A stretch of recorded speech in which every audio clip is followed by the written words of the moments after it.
Hello, everyone. Welcome to the Play My Music podcast. I am your host, Mark Reddick, and we're about to kick off another wonderful show today.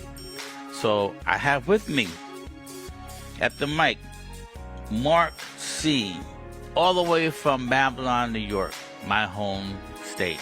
Let's show him some love, y'all. Thank you. Yeah, Thank man. you, I'm Mark. glad you could make it. Oh, thank you us so today. much for inviting me. Thank you. Really appreciate it. Yes.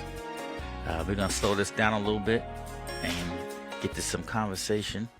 Sure. So, Mark, tell us about yourself. How'd you get into this music industry? Wow. So as far as industry, I don't know. I started. I've always had a love for writing music since I was a child. I was probably writing poetry long before I can ever play an instrument. When I was 25, I had a good friend that I knew from high school. He actually taught me how to play the basics of the guitar. So I had electric guitar first, and later purchased an acoustic that year. And when I was 25, 1995, and from that point, I just started playing, and just the love of it. That's what drove me to do it. And so couple that with writing songs. I've always wanted to be able to articulate the things that I had, the melodies I had in my head, into the guitar, to writing. So that was my goal. So 3 years later, I started recording my first set of music. There was mp3.com at the time for folks, that may or may not remember.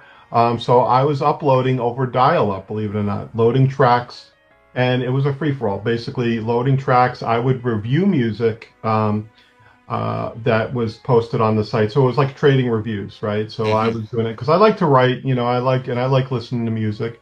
And ironically, I ended up getting involved in the IPO for mp3.com. So I ended up making some money off the stock. So ironically, it wasn't intended. But from that point, all this time, I had been working in the education industry. I was in the technology field, but I was working for universities in education. So music was always a hobby and always something I would do in my spare time.